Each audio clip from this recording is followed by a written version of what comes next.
warahmatullahi wabarakatuh. Waalaikumsalam warahmatullahi wabarakatuh. Selamat pagi anak-anak. Selamat pagi, Bu. Bagaimana kabarnya hari ini? Alhamdulillah baik. Alhamdulillah ya. Semoga kita semua selalu dalam keadaan sehat walafiat.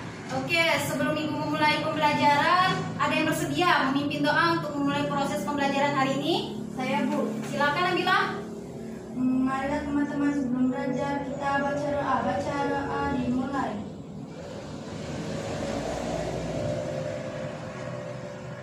Doa selesai. Alhamdulillah. Terima kasih Nabila yang telah bersedia memimpin doa untuk proses pembelajaran hari ini. Iya, Bu. Oke, sebelum Ibu memulai materi, Ibu mengecek kehadiran kalian dulu ya. Ya, Bu. Aprilia, Apa, Bu? kemana April? Tanpa keterangan. Oke. Nabila, Saya, Bu. oke. Sulaiha, Saya, Bu. Syifa, Saya, Bu. oke berarti satu orang ya yang tidak hadir. Baiklah, itu anak-anak tolong ya dicek dulu kerapihan seragam kalian. Sampah-sampah yang di depan itu tolong ya diambil dulu. Oke, nah pada pertemuan minggu lalu ya kita telah mempelajari apa itu tentang makna hak asasi manusia dan kewajiban asasi manusia. Ada yang masih ingat apa itu hak asasi manusia dan apa itu kewajiban asasi manusia? Saya, Bu. Ya silakan Syifa. HAM sependapat hak yang melekat pada hakikat dan keberadaan manusia sebagai makhluk Tuhan yang Maha Esa dan merupakan anugerahnya yang wajib dihormati dan dilindungi. Kewajiban asasi manusia adalah seperangkatan kewajiban yang apabila tidak dilaksanakan tidak memungkinkan tegaknya hak asasi manusia. Oke, benar Syifa. Kasih aplaus dulu untuk Syifa. Oke, benar ya apa yang dikatakan oleh Syifa bahwasannya hak asasi manusia itu merupakan seperangkat hak yang melekat pada diri manusia sejak ia dilahirkan, di mana hak tersebut wajib dihormati dan dilindungi. Kemudian kewajiban asasi manusia itu sendiri merupakan seperangkat kewajiban yang harus kita jalankan. Artinya ketika kewajiban ini tidak dijalankan, maka hak tidak bisa kita dapatkan. Oke, pada pertemuan kali ini kita akan mempelajari materi tentang faktor penyebab pelanggaran hak asasi manusia dan bagaimana upaya dari penanganan kasus pelanggaran hak asasi manusia, di mana tujuan pembelajaran yang ingin kita capai yaitu peserta didik mampu menentukan penyebab faktor pelanggaran hak asasi manusia dengan benar. Kemudian tujuan yang kedua yaitu peserta didik mampu menganalisis kasus pelanggaran hak asasi manusia dengan tepat. Oke, Ibu kemarin kan sudah mengirimkan video pembelajaran yang harus kalian simak. Apakah kalian sudah menyimak video pembelajaran yang Ibu kirimkan? Sudah, Bu. Oke, mungkin ada yang belum ya menyimak video pembelajaran. Ibu kasih waktu beberapa menit, kalian simak kembali ya mengenai video pembelajaran yang Ibu kirimkan tersebut. Silakan. Anak-anak, perlu kita ketahui bersama bahwasanya setiap manusia pasti mempunyai hak asasi. Akan tetapi hak asasi yang dimiliki oleh manusia itu dibatasi oleh hak asasi manusia lainnya. Dengan demikian, tidak ada seorang pun yang diperbolehkan untuk melanggar hak asasi orang lain. Akan tetapi dalam kenyataannya, kita seringkali menjumpai atau seringkali mendengarkan terjadi kasus pelanggaran hak asasi manusia. Hal itu disebabkan oleh beberapa faktor, di antaranya yaitu faktor internal dan faktor eksternal. Pertama yaitu faktor internal. Faktor internal ini merupakan dorongan untuk melakukan pelanggaran hak asasi manusia yang berasal dari diri pelaku pelanggar hak asasi manusia. Di antaranya yaitu pertama, sikap egois atau terlalu mementingkan diri sendiri. Anak-anak, sikap ini akan menyebabkan seseorang selalu menuntut haknya, sementara kewajibannya seringkali diabaikan atau tidak dipenuhinya. Seseorang yang memiliki sikap egois ini akan menghalalkan segala cara agar haknya itu dapat dipenuhi. meskipun caranya tersebut dapat melanggar hak orang lain. Yang kedua yaitu rendahnya kesadaran akan HAM. Hal ini akan menyebabkan pelaku pelanggaran hak asasi manusia tersebut berbuat seenaknya. Pelaku pelanggar hak asasi manusia tidak mau tahu bahwa orang lain pun mempunyai hak asasi yang harus dihormati. Sikap tidak mau tahu inilah yang berakibat munculnya perilaku atau tindakan penyimpangan terhadap hak asasi manusia. Yang ketiga yaitu sikap tidak toleran. Sikap tidak toleran ini menyebabkan munculnya saling tidak menghargai dan tidak menghormati atas kedudukan atau keberadaan orang lain. Sikap ini juga pada akhirnya akan mendorong orang untuk melakukan diskriminasi kepada orang lain. Yang kedua yaitu faktor eksternal. Faktor eksternal ini merupakan faktor-faktor di luar diri manusia yang mendorong seseorang atau sekelompok orang melakukan pelanggaran hak asasi manusia. Faktor eksternal ini diantaranya yang pertama yaitu penyalahgunaan kekuasaan. Kekuasaan di sini bukan hanya kekuasaan yang merujuk pada kekuasaan pemerintahan, akan tetapi dalam bentuk kekuasaan lainnya. Salah satu contohnya yaitu kekuasaan di dalam perusahaan, di mana pengusaha tersebut yang tidak memperdulikan hak-hak buruhnya jelas melanggar hak asasi manusia. Oleh karena itu, setiap penyalahgunaan kekuasaan mendorong timbulnya pelanggaran hak asasi manusia. Yang kedua yaitu ketidaktegasan aparat penegak hukum.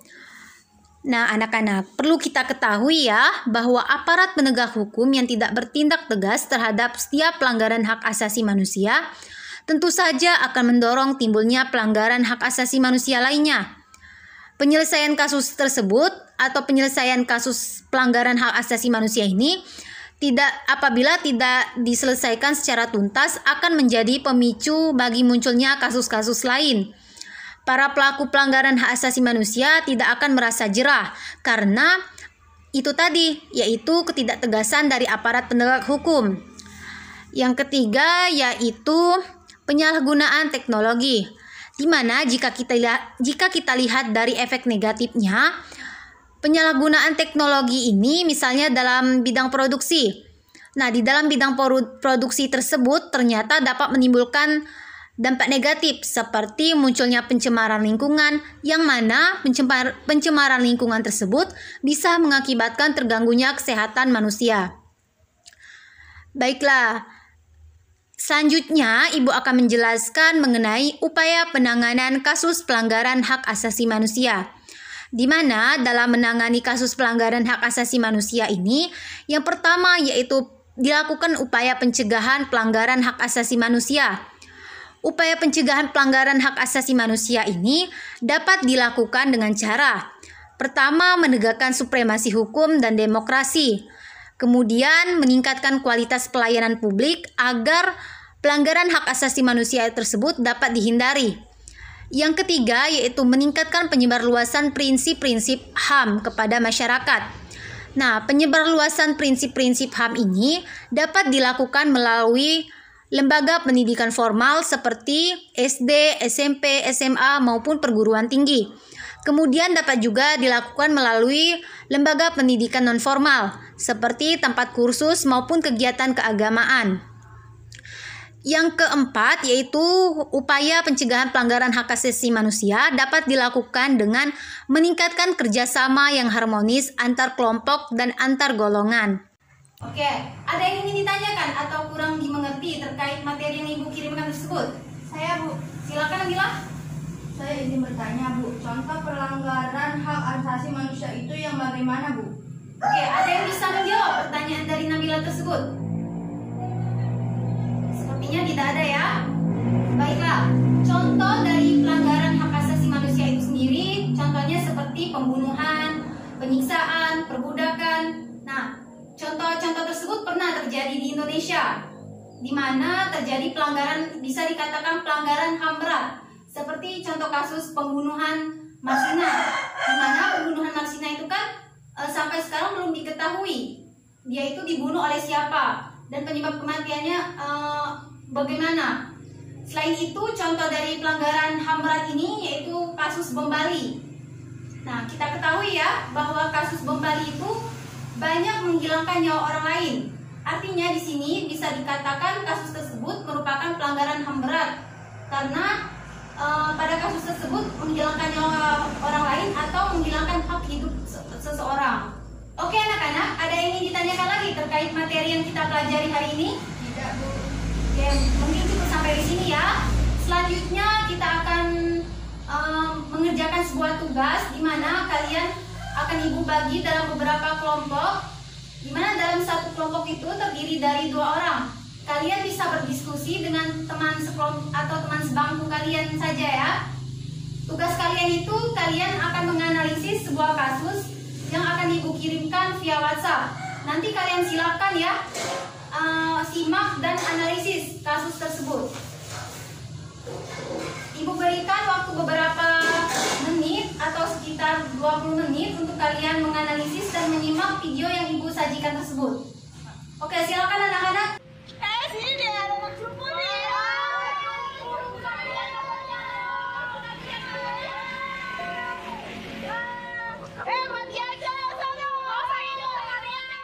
Baiklah, apakah kalian telah menyimak dan menganalisis kasus pelanggaran HAM yang ibu kirimkan tersebut?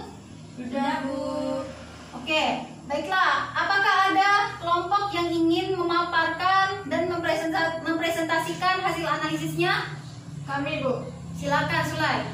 Baiklah teman-teman, kami dari kelompok 1, Nabila dan Sulaiha akan mempresentasikan mengenai kasus kami, yaitu berikut analisis kasus yang telah kami analisis. Bullying adalah pengalaman yang terjadi ketika seseorang merasa teraniaya oleh tindakan orang lain dan ia takut apabila berperilaku buruk tersebut akan terjadi lagi, sedangkan korban merasa tidak berdaya untuk mencegahnya. Menurut kelompok kami, pada video tersebut terlihat jelas pembulian yang terjadi di lingkungan sekolah. Perilaku bullying tersebut dapat disebabkan oleh beberapa faktor, seperti kurangnya rasa menghargai antara sesama, lingkungan yang buruk, kurangnya perhatian dari berbagai pihak, dan sebagainya. Siswa yang membuli siswa lainnya di dalam kasus tersebut tidak menyadari bahwa dirinya telah melanggar hak asasi orang lain. Bagi mereka, bullying hanyalah suatu bercandaan dan merupakan suatu hal yang wajar. Mereka tidak menyadari bahwa bullying dapat mengakibatkan dampak yang fatal bagi korbannya. Anak yang tidak lagi berkembang dengan baik, baik si pelaku maupun korban bullying, sama-sama memiliki gangguan. Menurut saya dan teman sekelompok saya, perilaku bullying termasuk ke dalam pelanggaran hak asasi manusia yang tergolong cukup berat. Baiklah teman-teman, ada yang ingin bertanya? Apakah saya boleh bertanya? Ya, silakan. Bagaimana solusi untuk menangani kasus bullying tersebut? Oke, silakan kelompok 1 untuk menjawab pertanyaan dari Siva. Kami dari kelompok 1 akan menjawab pertanyaan dari Siva, yaitu pertanyaannya, bagaimana solusi untuk menangani kasus bullying tersebut?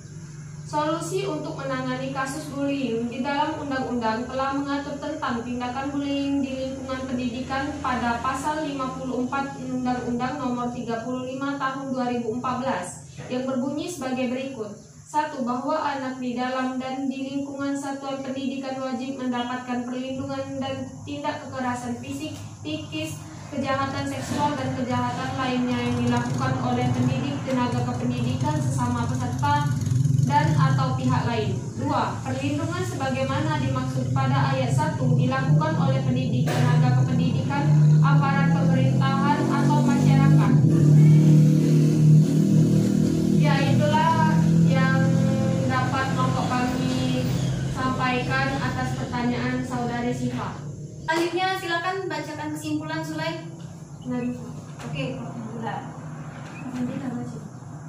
Kesimpulannya, bullying merupakan suatu tindakan yang dapat dikatakan melanggar hak asasi manusia karena bullying sendiri merugikan orang lain. Jelaskan hak korban bullying banyak terleguk seperti hak memperoleh rasa aman, dihargai, hak dihormati, dan hak mendapat perlindungan dari perilaku diskriminasi. Oke, kelompok 1 sudah mempresentasikan hasil analisisnya. Kasih plus lagi untuk kelompok 1. Oke, pada pertemuan minggu depan, karena sekarang kan 5 menit lagi kita istirahat.